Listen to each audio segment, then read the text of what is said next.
Hello everyone, I'm Jagdish Barbar, lecturer, E&C Department, SV Polytechnic, Kumta. Today we will see brief on NBA SAR preparation.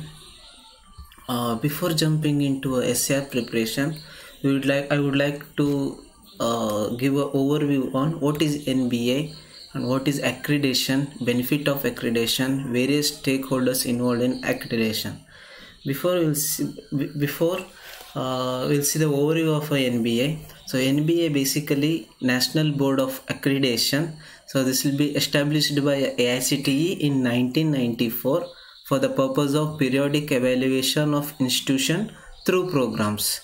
So after the 1994, the NBA becomes an autonomous body in the year of 2010, and this is how the autonomous body becomes an independent body, whereas it will not have any influence by any external bodies.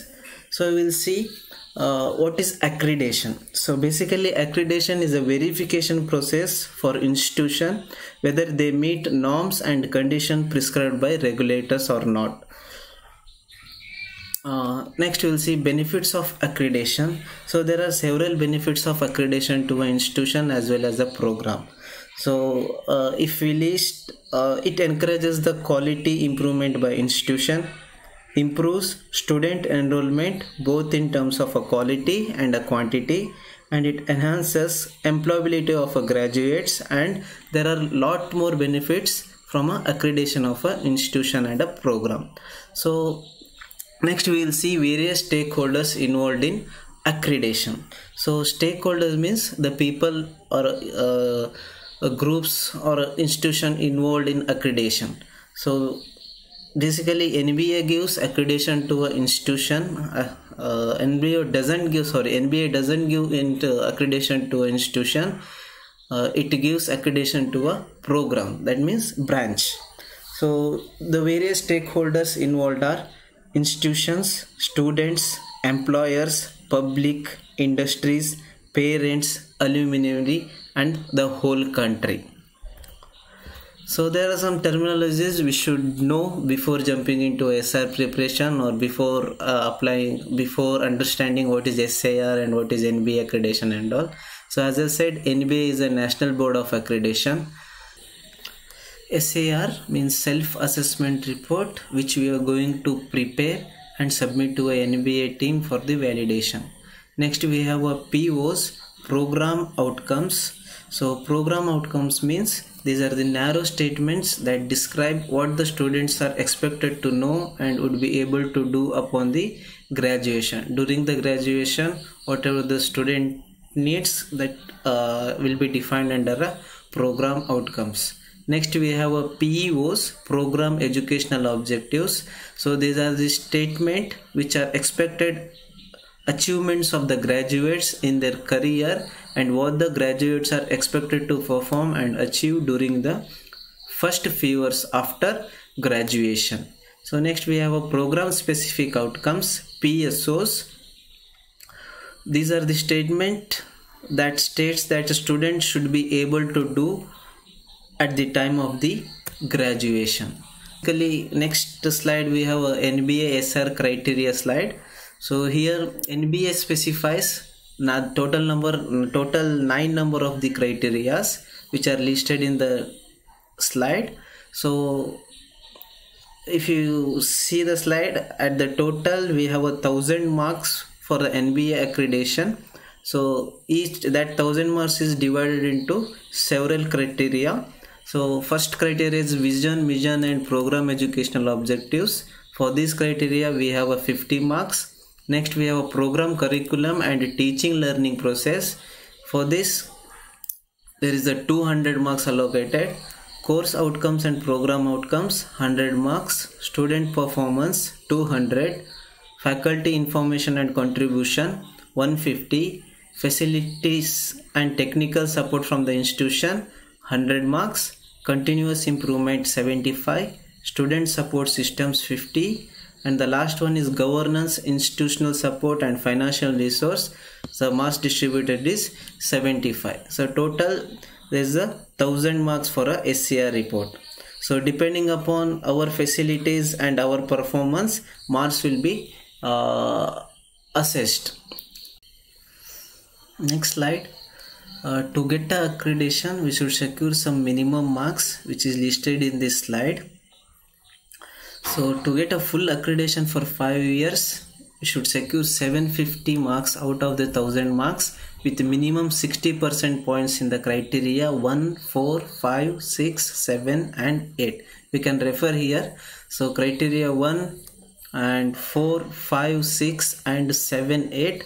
In this we should secure minimum of a 60% and total should be more than a 750 marks. Then we will get a full accreditation for 5 years.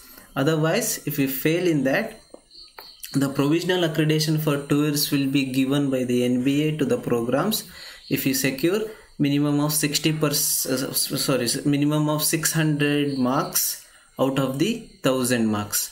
So there will be no accreditation given if you get the less than 600 point out of 1000 point.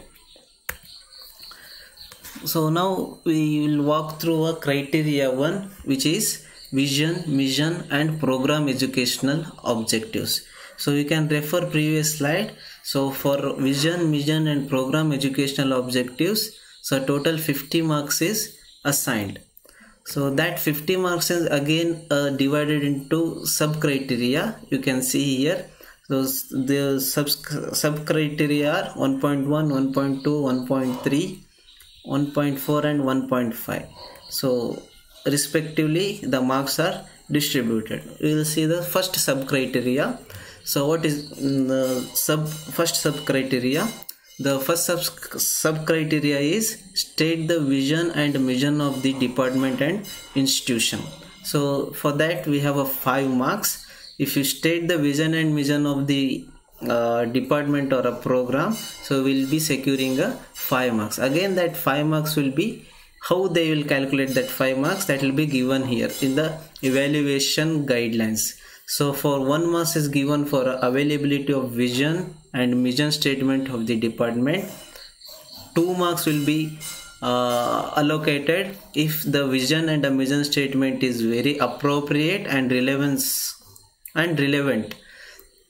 And another 2 marks is given for the consistency of the department statement in the institute statement. So generally we will be having a vision and a mission statement for an institute and vision and mission statement for a program. So there should be some relevance between the institute vision and mission statement and the program level vision and mission statement. That relevancy will be considered. Then we'll look into a sub criteria 2. State the program educational objectives, PEOs. So what is PEOs? You can refer to a previous slides. PEO are nothing but these are the statements which are expected achievement of the graduates in their career and what the graduates are expected to perform and achieve during the first few years after the graduation, after leaving our institution, where they are, whether they are in an industry or they went for a higher studies, whether they have achieved what we aimed about them. Then we'll see the third criteria, indicate where and how the vision, mission and POs are published and disseminated among stakeholders. That means after stating the vision and the mission statements, so it should be known to everyone. It should be known to students, parents, industry people, employers and all other stakeholders. So for that 10 marks is allocated. So that again that 10 marks will be divided into several points. The 2 marks will be given for the adequacy in respect of publication and dissemination.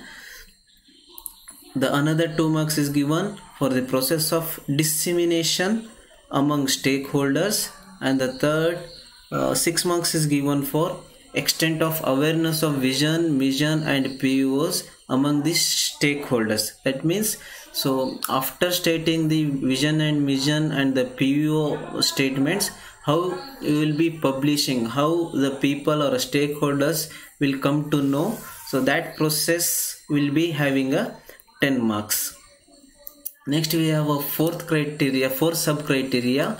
State the process for defining the vision and the mission of the department and the POs of the programs. So it has got a 15 marks. That means only by sitting 2 or 3 people we cannot state, or we cannot make a vision and the mission statement. It involves a lot of lengthy process, and the many stakeholders should be involved in preparing the vision and the mission statements. So that process has a 15 marks allocated. So again, that 15 marks will be divided into 7 and 8. The first 7 marks is given to a description of the process of defining vision and mission of the department, and another 8 marks is given for description of process involved in defining the POs of the program. And the last sub criteria is establish consistency of a POs with the mission of the department. So how POs are consistent with the mission of the department? It involves it has a 15 marks given. So again, that is divided into 5 and 10, and there are the charts and matrix calculations to calculate this 15 marks. So first 5 marks is given to a preparation of a matrix of a POs and the elements of mission statements. The next 10 marks is given to consistency, justification of correlation parameters of the above matrix. So this is how we calculate the total 50 marks in the first criteria. So like that, we have a different various criterias listed here, and again sub criterias available. That next criteria and sub criteria we will see it in the next class. And thank you. We will meet in the next class.